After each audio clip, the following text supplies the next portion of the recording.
New Galaxy Broadcasting proudly presents Integrative Hermetic Health with Hugo Rodier, MD.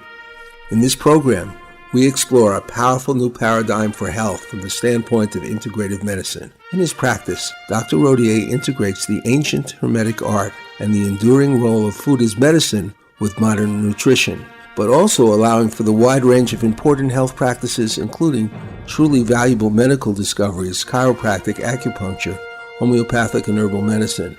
In this program, Hugo Rodier, an expert in intestinal health and nutrition, will help the audience discover an approach that focuses on actual cures, not the masking of the elegant simplicity of many health solutions for the sake of profit. Profit too long has been an overriding motive of the pharmaceutical companies, and sometimes, sadly, by many in the medical establishment today. In this program, we'll be discussing a very serious but perhaps not publicly well-known fact about the medical profession. According to Dr. Louise Andrew, MD, updating an article on physician suicide in Medscape, quote, "For over 150 years it has been known that medical doctors have a very high rate of suicide." She further adds, quote, "It was estimated in 1977 that on an average, the United States loses the equivalent of at least one small medical school or a large medical school class to suicide. Exact numbers are not known, although it is impossible to estimate with accuracy because of inaccurate cause of death reporting and coding. The number most often used is approximately 300 to 400 physicians a year, or perhaps a doctor a day. Of all occupations and professions, the medical profession consistently hovers near the top of occupations with the highest risk of death by suicide," end quote. Now, you don't have suicide coming out of a void. There's got to be a great deal of depression and anxiety preceding an act as desperate as this. The reality is that an amazing number of doctors live in a state of depression, with many of them contemplating suicide. Today, our host, Hugo Rodier, MD, an integrated physician, will talk about his personal awareness of this problem at an early age and then go to the facts and reality of this curious set of facts and how to invoke some kind of realistic change. Good morning, Dr. Rodier. Good morning, Johnny. Thanks for having me. Oh, my pleasure. Well, here we go with I think, a quite interesting program that I imagine that many people listening may not have even known that this was a problem. How did you first become aware of the psychological problems possibly connected to the medical profession? Well, even before medical school, I had some reservations about going into medicine. I felt like it was a little too fuddy-duddy for me. It felt like it was a bit rigid. But nonetheless, I felt called to become a doctor. And so I took a year to do a health administration master work, a graduate work. And so it helped. I became more aware of the political and economic pressures on the system and on doctors. But not only that, I became aware of the time pressure on doctors. So as self-serving as a young man can be, I chose my master thesis on the difference between doctors who at the time were beginning to be employed by HMOs as opposed to doctors who remain in the traditional sacrosanct fee-for-service model, the private system. Mm-hmm. And so at that time, in the 70s, HMOs were communist, or I should say, people thought there was some communist plot to take over America because they were felt to be so socialist, if you will, or outside the norm that is fee-for-service. Right. So I interviewed two groups of doctors from both groups, and I began to see that really there wasn't that much difference between the doctors except for age. So the younger doctors did not feel that the HMOs were such a contaminated way to practice, whereas the older doctors, of course, preferred the fee-for-service system. So I became aware that the time pressures on doctors, the way they chose to practice, the number of hours, where they chose to practice, was all their own making. They chose how to do it. And so I figured, okay, well then when I become a doctor, if accepted, because I was still applying, I will call my own shots. I will do whatever it is I want to do. And so the seeds were planted for my roguish mind to go through medical school, picking and choosing, planning on what to do. When I graduated and and was able to study what I really wanted to study. In medical school, I was very disappointed and depressed at the same time. I remember my wife at the time picking me up, and I just trying to keep a stiff upper lip. But as soon as she rounded the corner down the hill from the medical school, I began pounding on the dashboard because she was driving. I hate my expletive life. And so she drove home in silence, very respectful. My feelings, when I got home, I couldn't even eat. And so I told her, I said, I'm totally miserable. I thought I was the only one, of course, but I wasn't. Many other students were depressed, and even today, many medical students and doctors are depressed. The buzzword right now is burnout, physician burnout, which is an epidemic, felt to be an epidemic in this country now. It's just a euphemism for depression, or another word for depression, I should say. And so what's going on? I have my own ideas as to what's going on, but before we plunge into more details about this problem, we need to put it in perspective. Number one, physicians are not the number one group with this suicide depression problem. Believe it or not, they are veterinarians. Really? Yeah, they're number one in suicide and depression. And, that's kind of hard to fathom, because we all love animals, and playing with animals can be so much fun, but apparently there's a dark side to the profession, and I'm not qualified to tell you more than that. What about the military? There's a lot of talk about military suicides. Yes, particularly in veterans when they come home. But that's slightly different. I mean, these people have been under fire, and they come back with PTSD and a whole lot of other problems, even economic problems, because they're abandoned by the government and after serving so well. And so, yeah, they probably have more problems. But given the environment, I would say that's a cat from another bag. Right. I became your patient almost exactly at the moment before you left the particular clinic you were working at. Remember? Uh-huh. You were I know you were opting to be free of a system you found oppressive, and at the same time, you decided not to take insurance anymore. Was this action of yours a step in the area of psychological liberation for yourself, because insurance paperwork activities seem to be high on the list of the doctors who experience burnout? Yes, in fact, that's cited as number one disappointment for doctors, that they are no longer able to relate to patients because of these time pressures, the bean counters outside the door holding a stopwatch, the medical records, or I should say digital medical records. Now they're demanded to fill in all these boxes and write these super notes for insurance companies to pay them back, that they hardly look at the patient in the eye. I mean, talk about disconnect. So there's a whole lot of pressures, not only on patients, but on doctors. I don't know any doctor who's happy about this. In fact, the other day I had a great talk with a patient. We talked for 2 hours, his first time out, and I have unlimited visits because I love to lollygag with patients. I think that's part of the therapy. Yeah. To tell you the truth. So lollygagging with this patient who turns out to be a lawyer, and it starts to come out that because of those time pressures at the other clinic that he just left, the guy is totally unhappy because he has been mistreated. Overprescribing of hormones and a few other drugs, excessive testing, etc. So being a lawyer, he was just sharpening his knives, ready to sue. So I calmed him down. I said, listen, and we'll talk more about this later. This poor doc that you had helping you is under the gun. The poor guy is probably depressed. He's not any happier than you with the system.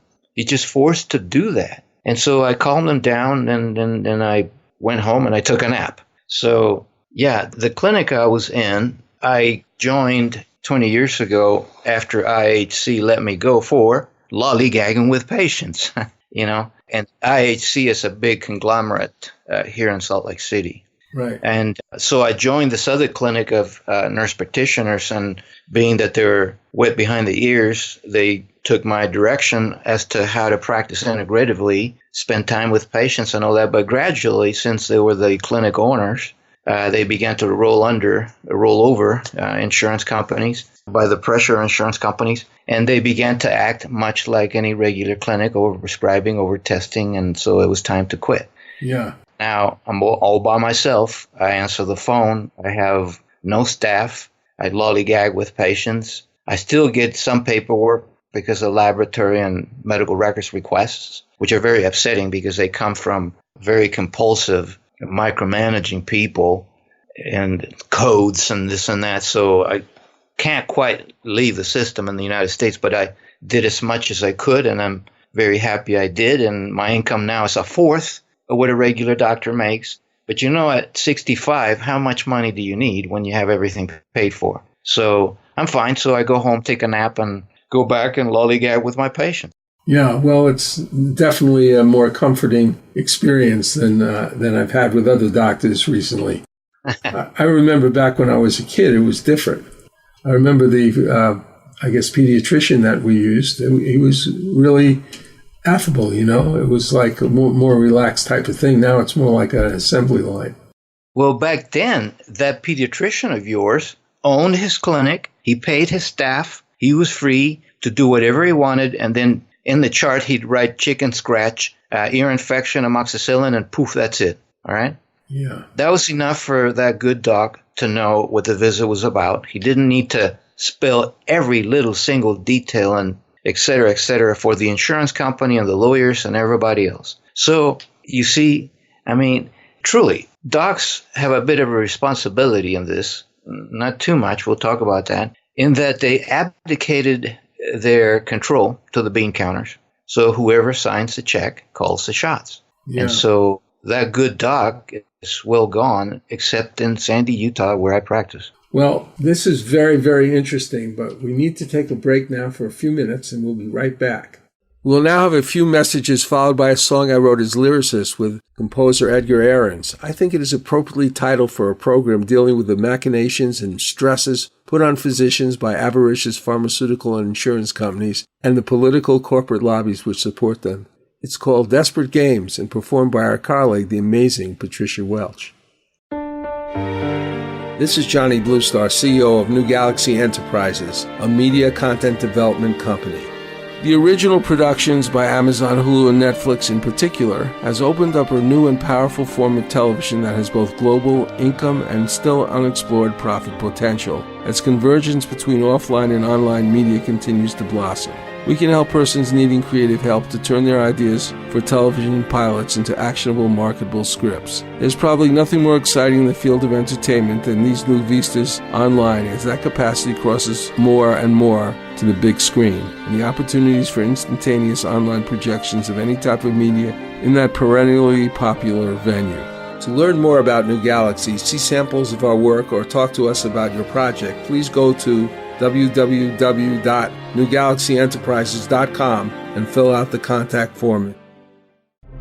Patriots Act is a Brent Marks legal thriller written by Kenneth Eade, a novelist and attorney, often appearing on Threshold Radio. It's about Ahmed, a naturalized U.S. citizen formerly of Iraq, who was sent to Guantanamo Bay detention camp with no real knowledge of a crime he has committed. Brent Marks, a California attorney, is originally hired by Ahmed's wife to fight for his release. The novel opens with a convincing mock execution, a mode of torture meant to break down a prisoner in a brutal and traumatic way that foreshadows Ahmed's actual death in the hands of his accusers. Ahmed felt the butt of the rifle strike his spine as his knees buckled and he hit the floor. Move faster, Haji. Up against the wall. Stop there. Good, listen up. My name is Sergeant Brown. You're here because you refused to cooperate in interrogations. The decision has been made to execute you by firing squad. Wait, I'm an American citizen. Ahmed felt the black bag ripped from his head and for the first time faced his aggressors. He found himself facing a man in camouflage fatigues, holding an M16 to his chest. Beside him, an 8-man firing squad with their rifles in ready position. I have the right to talk to an attorney. This is all a big mistake. Brown fastened a leather strap around Ahmed's waist, pinning his spine to a wooden post.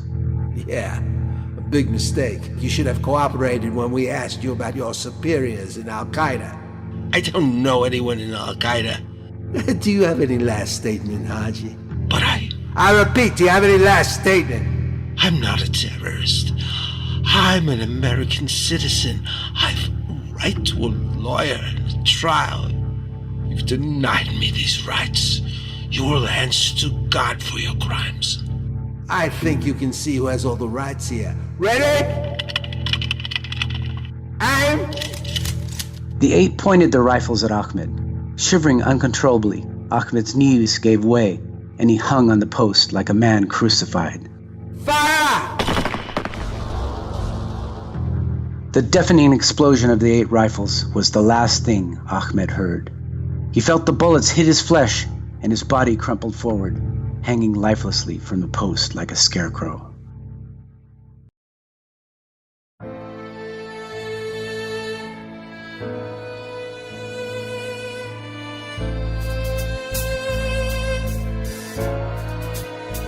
Your shadow marks the brazen breeze.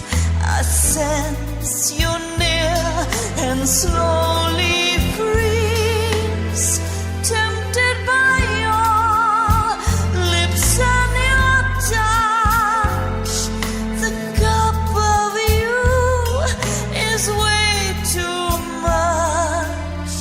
I drink from you in sleep, in dreams, and mourn your loss in muffled screams, which sees the sweetness from the dawn and build new worlds with shadows spawn. No golden pharaoh from the Nile could dare eclipse your cryptic smile. Laughter turned to morbid sighs, desperate games of love and lies. Desperate games, desperate games. I'm not ashamed to take the blame. Why do I play these desperate games? Why do I play these desperate games?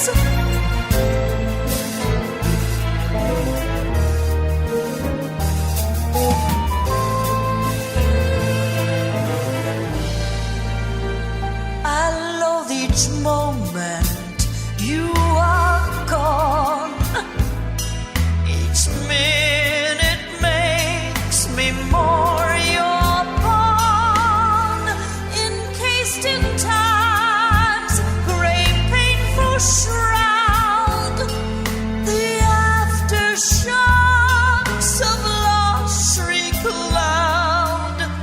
I miss you now, asleep awake, with every breath I ever take.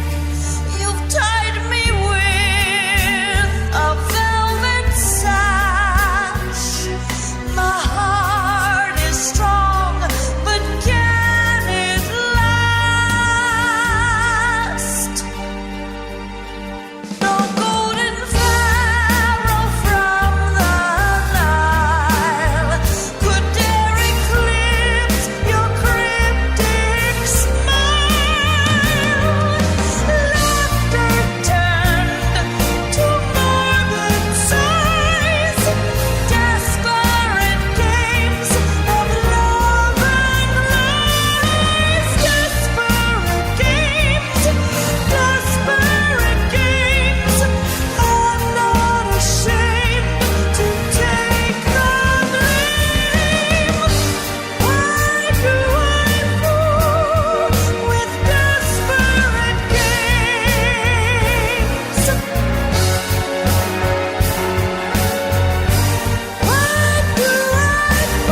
These desperate games.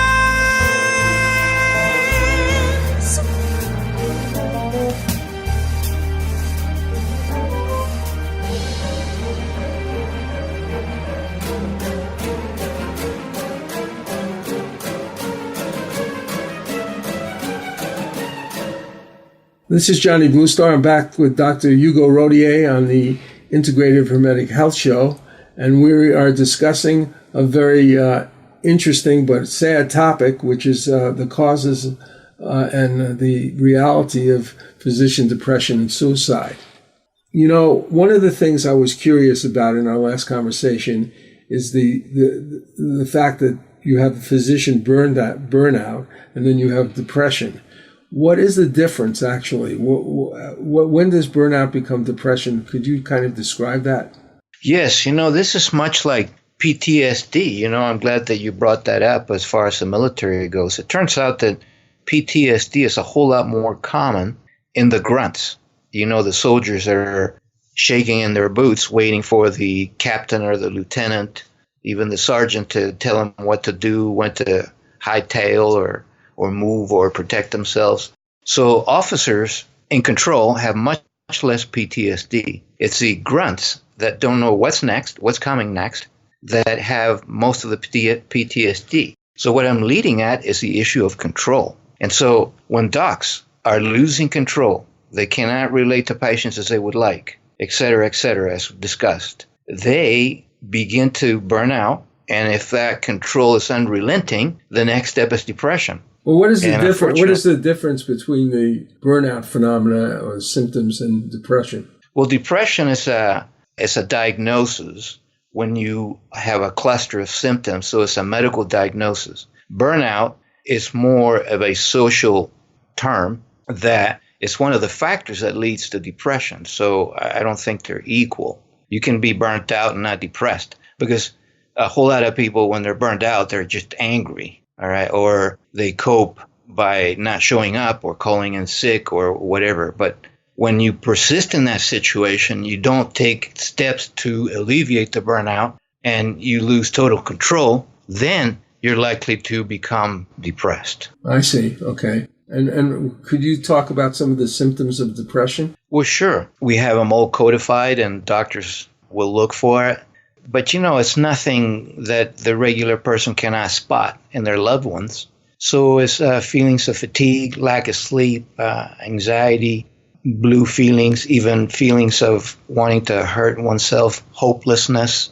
Even physical symptoms can start to manifest themselves, headaches, intestinal problems like ISB, irritable bowel syndrome, although there are many other factors that enter into that gut problem. And so the symptoms can be proteus. In fact, in the elderly, we see a lot of confusion and forgetting. So a lot of elders get even more depressed thinking, oh my gosh, now I have Alzheimer's. When in reality, a whole lot of elderly people are just depressed. And the young, it can be very sneaky, the symptoms of depression, because not knowing what's going on, the young can try to camouflage these symptoms. So it can be poor relations within the family, drug abuse, oppositional disorder, etc. So a doctor does well to look for those symptoms, not only in their patients, but in themselves. What I hear is that generally speaking, there's, more depression in physicians than the general population, but even more so, there's more depression supposedly common in medical students and residents than there are in physicians, who are people who have gotten to that point of practicing medicine. Absolutely. I'm glad you brought that up. The medical training in medical school, and then it gets worse in internship and residency, it has gotten better, I must say that. But at the time I was an intern and a resident, there were rotations when I had to work 120 hours a week. God. And I remember this one time, I was just getting slammed by a whole lot of admissions. So it was 3 a.m. And the creepy ICU nurse, who they love to boss over doctors in training, Well, it's a generalization. Of course, I'm trying to spice this thing up a little. She says, hey, Dr. Rodier, you can't go to bed. You have yet another admission, number 7, which was a record at the time for that hospital. Okay, well, so I get in the elevator to go down to the ER to receive the patient. And just as I'm stepping into the elevator, a page goes off. I can hear it. Dial 9 something or other. All right. So I get in the elevator and I start punching that extension on the elevator pad. All right. Yeah. And I just go nuts because the pad did not have a number 9 because the building was only 6 floors high. And I start pounding that pad. How do you expect me to answer this effing page if you don't? And then it dawns on me, And so, do you want me to take care of you, Johnny, in that condition at 3 a.m.? No, I would prefer somebody else to. Maybe the janitor or somebody. Right. Yeah, he or she could have done a better job. Anyway, it's gotten better, but it's still an issue. And I think it'll continue to get better. I see a lot of hope, even though it's still dark. Okay. It's bound to happen, and that's what we'll be addressing. I think next, at a gut level, doctors know what the problem is. They know what they want to do, and they're frustrated that it's not happening. Right, because but it will. So one person said, talking about medical school, this was a lady who was a consultant about physician suicide. She was talking about her own experience, and she says, basically, that the medical education is like a 17th century phenomena. And what you're doing is you're looking at, and it was created then, and you're looking at people who want you to look at things in terms of, intestines and hearts and, the sort of rags and reality of just the physical being. In this process, the way it's done, you kind of lose your soul. Exactly. And you've come there to help. You've come there to help people, not just to tinker with their bodies. Yes, most people who want to be doctors. I mean, think about it. Why would you want to be up to your elbows in muck and blood and disaster and trauma? There's got to be a motivation there that's more humanistic, where you want to help. I got to tell you, though, this is the other side of the coin. I served for 15 years as a member of the admissions committee for the University of Utah Medical School. And I saw that most applicants that got in were super duper smart kids with very little humanity. Of course, the kids who had both were the ones who got admitted first. But I always voted for the more balanced types, the B type of students instead of the A+. The kids that went into history and English and public health and psychology and philosophy rather than chemistry and physics and all that. Look, it's a mix, but what I'm saying is we are unbalanced in the way we're admitting doctors. So a lot of doctors find that after they get to practice, just tinkering with the mechanics of the problem as you described it, it's not enough. I mean, you can micromanage all those things and memorize all the stuff that has to do with a disease or a part of the body. But if you don't stop to look at the patient's eyes and see that patient as a human being, you're going to get burnt out. That's the bottom line. I understand that there's a stigma, and I think I've heard about this, in just talking about your feelings of depression, reporting depression to a doctor or even to your family. But I understand that aspect of failure to report is magnified in the physician population. Why is that? Well, because dogs have a lot of toys to play with to mask it, even drugs. So they can dip into the cookie jar and end up taking opioids and who knows what else, and alcohol, etc. Then dogs are the medical deities. So you're not supposed to admit that you are weak. All this has to be viewed in the context of the society we live in. And we've talked about this many times, Johnny. We live in a materialistic society. The material girl is not alone. Yeah. And so that's why this happens. Our healthcare system is a reflection of what's going on in our society as a whole. So that's why I don't feel like beating up on doctors, because they're victims themselves of a system. I mean, they're not 100% innocent. Neither are patients, by the way. It's just that we're all caught in the system. And I still have high hope that it will get better, because if we study history, we always see truth prevailing at some level. At least we can enjoy the fruits of good practices in our own little niches here and there, pockets of resistance, if you will. So at least I am hopeful that a lot of doctors will find their answer. Well, besides the problem with suicide, the depression itself can cause certain conditions that could favor a faster experience of mortality. In other words, they could die sooner. Like for instance, myocardial infection, I think, is related to depression, is it not, sometimes? Well, yes.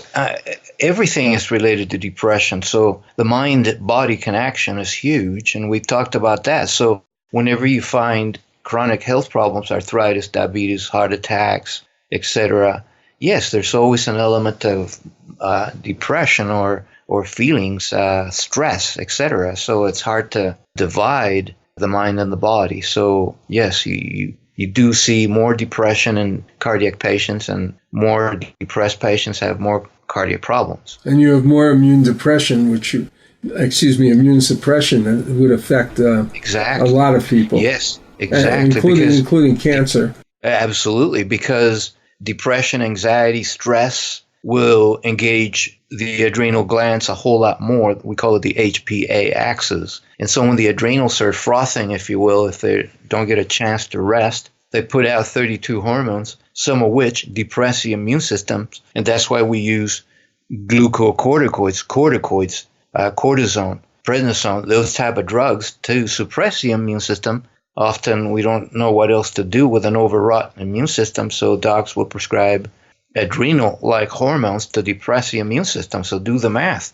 And I just had a patient who kept getting urine infections and sore throats, and finally, well, the second time around, I said, listen, what's going on? She finally fessed up that there's a lot of turmoil in her family. She's not sleeping right, et cetera, et cetera. And so, we need to look for those things in patients and in ourselves as physicians. Well, we're going to have to take a break now, but when we get back, we'll kind of climb out of this mess that everybody's in and see if we can straighten it out, right? Yes. We'll be right back. My company, New Galaxy Enterprises, is a California corporation specializing in the creation of media and promotional content. We are focused on original, innovative projects that are good for humanity. These projects could be nonfiction books or novels, fictional screenplays or documentary content, websites and website content, commercial advertising content for print, audio, or video products on the internet, television, or radio, musical scores for advertising, television, or film, video, audio editing, etc. We want to promote products and projects that support the environment, encourage a healthy experience in living, developing, nurturing, and useful technology, and offering platforms for positive, socially constructive entertainment or informative, transformative media. Our experience in creating a variety of products like this is rather vast, and we offer client-based and collaborative products, as well as the opportunity of active investors to join us in the creation and promotion of proprietary products, some of which are in latter stages of development. For more information, go to www.newgalaxyenterprises.com. That's www.newgalaxyenterprises.com. If you're interested in talking to us, just fill out the contact sheet and we will get back with you. If you're not fond of books, you may be interested in watching Dr. Rodier's slide presentation on his website, HugoRodier.com. That's HugoRodier.com. It lasts 48 minutes and explains the simple roots of all diseases with pictures and graphs that are easy to understand. The presentation includes basic principles of physics, philosophy, anthropology, and history to truly integrate the most vital pillars of human health. I think a lot of us want our planet back, and here's the official song about that request by Patty Greer. We want our planet back. It's been going on too long. Everyone is waking up, and the animals are strong. Nature needs rebounding, so we're wishing on the stars. I'm just a kid at heart, and that we start?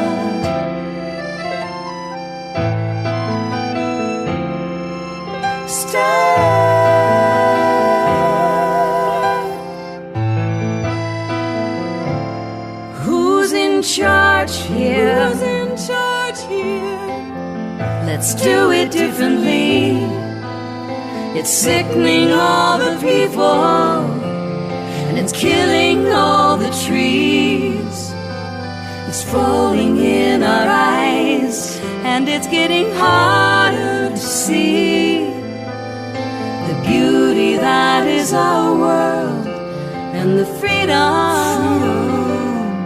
to be free.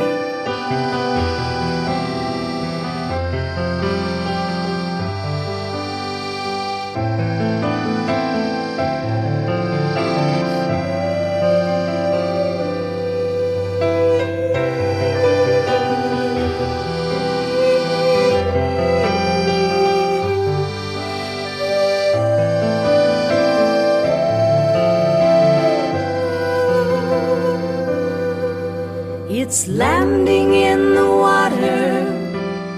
We know it's in the air.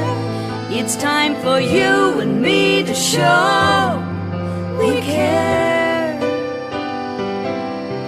Say no to GMOs hiding in our food, and no to fluoride in our water too.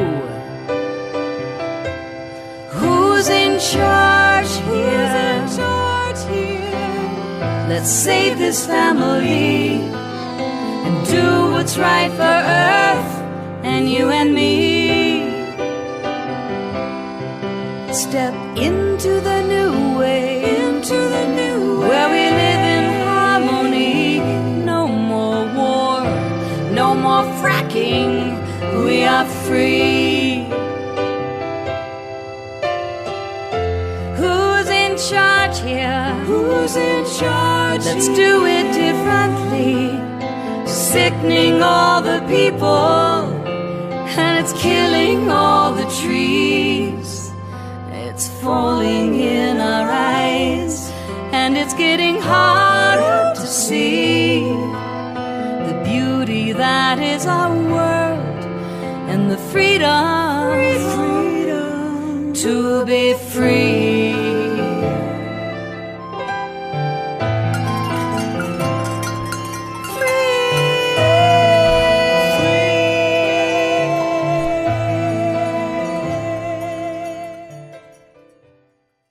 This is Johnny Bluestar back with the Integrative Hermetic Health Show. Dr. Rodier, our host, is about to embark on a journey of recovery for this serious problem that our culture has with physician suicide. So what can we do about this, Doctor? Well, first of all, it's awareness of the problem, which we've covered in the last two segments. I think the main thing that needs to happen is that doctors start to listen to their gut feelings in many ways. Number one, they need to be more cognizant of the relationship that's damaged with their patients. And so I think that's beginning to take place. And the focal point has been the digital medical records, and docs are fed up. They're just not relating to patients at all. Number two, gut feelings is a bit of a pun. Nutrition. There is no doctor in the United States that does not know that nutrition has a huge impact on the health of their patients. But they're not able to act on it. They're not educated on that topic in medical school. They're so overwhelmed with the demands of a busy practice prescribing and writing that they just don't have the time to learn something they would have been best to learn in medical school.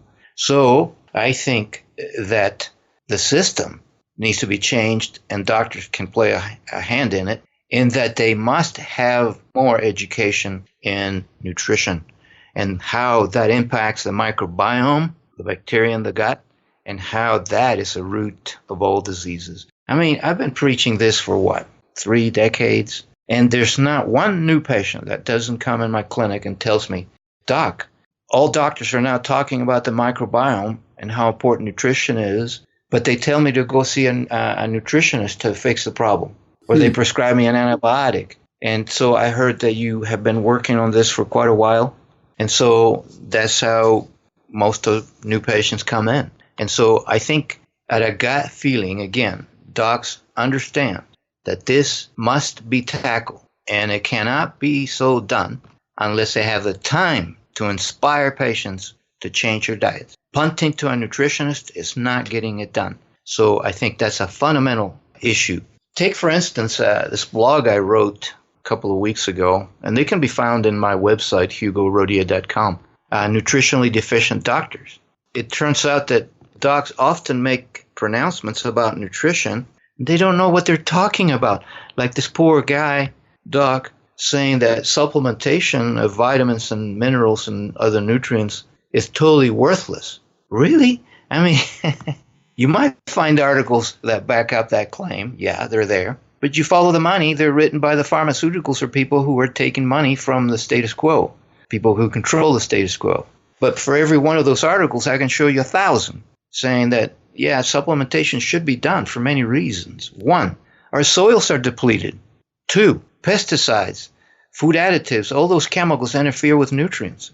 3, marketing, shelving, canning, shipping totally compromises the nutritional content of foods. Take a can of peas. It doesn't have more than 20% of the nutrients a regular pea would have before all that processing, to say nothing about the chemicals that you are ingesting from that can, aluminum and BPA, a plastic that's put inside the can to coat the can so you don't get aluminum. Well, you still do, and now you get BPA with it. And those chemicals, any chemicals, they've been shown to interfere with the absorption, proper management, and incorporation of nutrients into the cell, the human cell. For instance, air pollution.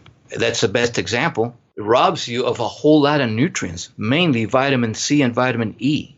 In fact, one single cigarette, which is the equivalent of breathing polluted air, well, some people have said 1/3 of a pack would be more likely a day from living in Salt Lake City, for instance, which is very polluted. Yeah. So one single cigarette will rob you of 50 milligrams of vitamin C, which is the daily minimum requirement.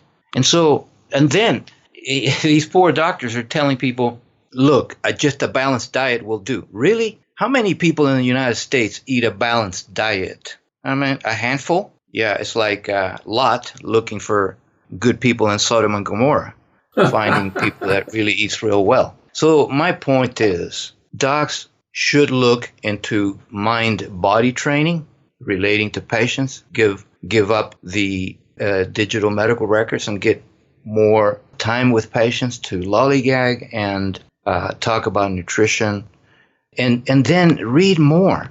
You know, I've blogged about this in the past, and we've talked about it extensively, Johnny, how doctors should go back to what they used to be, Renaissance shamans, if you will. Now, we're not going to do it in this present environment, but at least a recognition that a doctor is a human being, and so is the patient, and allow the doctor and the patient to discuss a book, a movie, something that touches their hearts. You know, that's the bottom line, Johnny. Are we touching people's hearts? And I don't mean with a stethoscope or with a scalpel. I mean touching people's souls and truly relating in a visit. Well, in reality, how would you deploy these various concepts you presented, like nutrition and being more of a well-rounded person and being able to discuss things in a well-rounded way with their patients, and to be able to exercise compassion and knowledge of, definitely the strong case for many things being the result of poor nutrition. But, I mean, how do you actually make this happen? Okay, I believe that it's a political and economic question. And remember, I've taken some classes on a master's in health administration. Right. And it's not going to happen in the present environment. I think we're going to need a bit of a revolution here, where doctors just refuse to be so put upon by the bean counters. And how's that going to happen? We need to reform the system at the funding, the economic part of the system. Like, I think a single payer system would go a long way to facilitate this transition to where doctors have more of a voice. A single-payer system would get rid of a whole lot of overhead, a whole lot of demands by insurance companies that you have to write these extensive digital notes. So that right there would leave some time for the doctor to pursue his or her interests. Some will like to do acupuncture. Others will like to do more reading, more book assignments, others nutrition. But the point, the bottom line, the answer to your question is that we need to work on who's funding and paying for the system. And right now it's a business. And it was never meant to be a business. So I think models like, say, the Shriners Hospitals or St. Jude's, hospitals that don't charge patients, they only charge up to their capacity to pay, are islands of excellence where patients and nurses and doctors are much more relaxed because they don't have these time demands from the people who are signing the check. And so it's going to be a fundamental revolution, but I'm not being an economist. I can't tell you more than that other than we need to look at healthcare reform. And I don't mean who's covered and who's not. No, I mean reforming what the system does. When the United States, this came out in the, I think, December issue of the National Geographic, and I blogged about that too. Did you know that the United States, we spend double what are the countries at the top with the best healthcare results, outcomes, pay per patient per year? How much of Like that is France, how much of that is in pharmaceutical costs? A big chunk, about a third, if I recall. But I think the figure is 10,000 per patient per year in the United States, where all those other countries, the top 5 in healthcare outcomes, France, Japan, Canada, Germany, Scandinavian countries, It's amazing. they pay half, and they have better longevity, less infant mortality, et cetera, et cetera. Well, I think another problem, excuse me, before we, I think another problem is the pharmaceutical problem. Yes. Doctors are so influenced by these pharmaceutical companies and the kind of drugs and medication that they use that, in a way, that would discourage the real emphasis on nutrition, which would actually mean the absence of a lot of those substances. Yes, you've elaborated on that point that I was trying to make. By emphasizing nutrition, a whole lot of people would be able to get off pharmaceuticals. And even if we need pharmaceuticals, let's just say we do, because we do like 20% of the time, my estimate. Yeah. Because some people are not able or not willing to change their diets, or they have other fulminant type of health problems where they need more rescue. Yeah, there's a place for pharmaceuticals. But even then, all this stuff about new research, new drugs, all they are the new drugs with where do they get these names from? It's just amazing.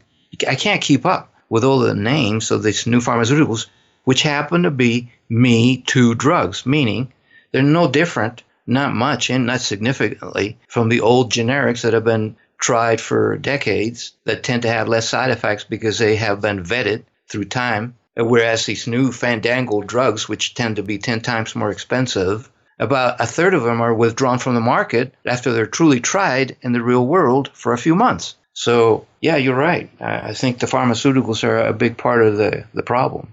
I think that's also impacts in medical school, right? Absolutely. Very good. Where they gain Yes. control over the doctor's mind and as well as his expenditure of energy. And Exactly. Yeah. And then the professors at medical school turn out to be, for the most part, eggheads who are doing research on the minutest part of the body, and is paid for, financed by a pharmaceutical. So when they go teach these poor medical students, they look at this tiny, tiny little part of the body, and they make a big deal out of it, and they micromanage it, and then they have to memorize every detail about that part of the body. I'm not saying nobody should be doing that, but the vast of doctors should be being taught in general terms. That's another problem. Turns out that we have 80% specialists, 20% generalists. It should be the other way around. And a lot of it is... Well, I was just thinking, with all these changes, you're really talking about cutting a national cost in healthcare by a tremendous amount, more than half, probably 60, Exactly. 80%, because you're going to a doctor and he's often telling you what to eat and how to change your physical activities during the day. And there will be certainly a place for the pharmaceutical and surgical aspects of it, but it's going to reduce everything. It would actually make maybe getting medical attention really affordable for most people. Well, not only that, with all the savings you allude to, we could afford health care for all. And, look at food stamps. Food stamps have demands and regulations to where you can't just walk in and buy cigarettes and alcohol with food stamps, right? Right. Well, if we're paying for the food stamps, you and I, Joe Public, because we are with our taxes, and I think it's a wonderful program, we have the right to say how you're going to spend those food stamps, right? Yeah. Okay. If we're going to pay for health care, then we have a right to say you need to undergo courses in nutrition, physical activity, or you don't like it, well, then you don't qualify for the program. Sorry. That might be a little too harsh for some people, but you know what? I never professed to be a Republican or a Democrat, so I'll just leave it at that. Well, I think it should be demanded that people who are going to medical school take those courses as not just a sort of a throw-in. I know it's probably done more than it was in the past, but I think it's still not really given the attention it deserves, right? Right. And some people will tell you, we're too busy with the curriculum. Well, I say screw the curriculum, because 80% of it is minutia that you promptly forget the minute you step out of medical school. So let's talk about meat and potatoes. So that's why I like the apprenticeship programs that are coming up in Europe. Oh, yeah. Where a student just follows a good old seasoned doc around and learns the ropes through this doc who's had real world experience with patients, with the system, instead of being stuck in a hospital for 120 hours and learning bad habits, not all the time, of course, but also learning a brutal system of approaching people. I think that learning system is probably one that should be used for a lot of professions, because as far as I experienced high school and most of college, it was pretty academic and forgettable. It wasn't useful.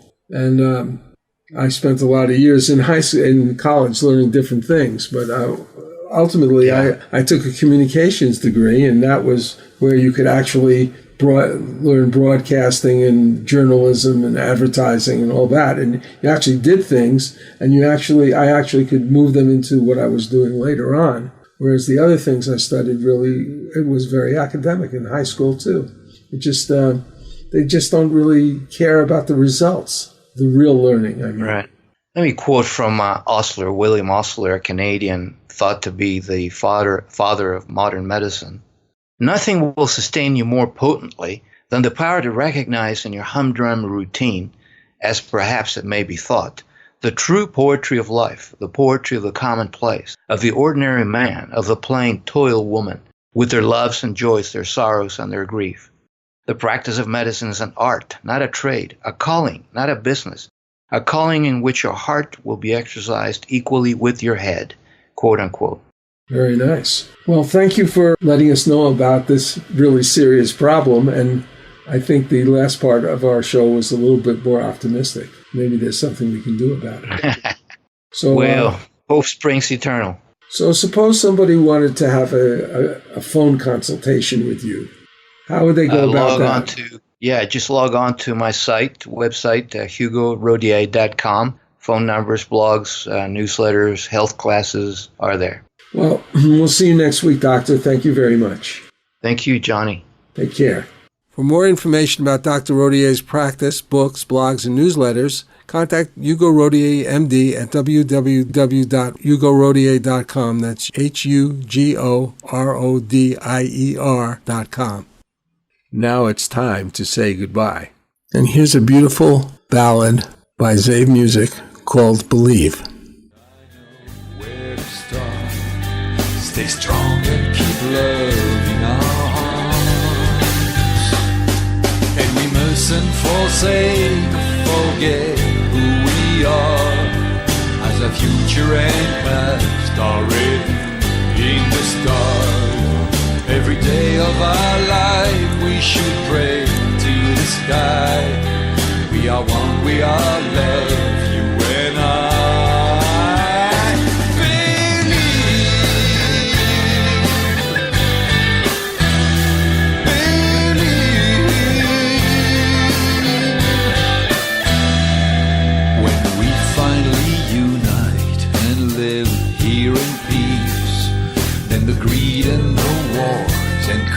corruption will cease, but we will see much loss, and for that we will grieve. In the end it is love